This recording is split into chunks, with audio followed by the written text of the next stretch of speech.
सुंदर होती, सुलक्षणी होती आणि पतिनिष्ठ होती.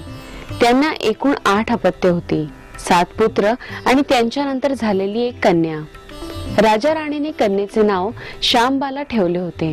एकदा देवीच्या मनात आले, आपण राजाच्या राजप्रसादी राहावे. त्याने राजा आणखीन सुखी होईल, प्रजेलाही तो आणखीन सुख देईल. गरिबाकडे राहिले तर सगळ्या संपत्तीचा तो एकटाच उपभोग घेईल, म्हणून देवीने एका म्हातारीचे रूप घेतले. फाटकी वस्त्रे ल्यायली, आधारासाठी काठी घेतली आणि काठी टेकत टेकत ती राणीच्या महलाच्या दाराशी आली. तिला पाहताच एक दासी पुढे आली. तिने म्हातारीला विचारले, कोण ग बाई तू? कुठून आलीस? काय काम काढलंस? तुझं नाव काय? गाव काय? काय हवं तुला?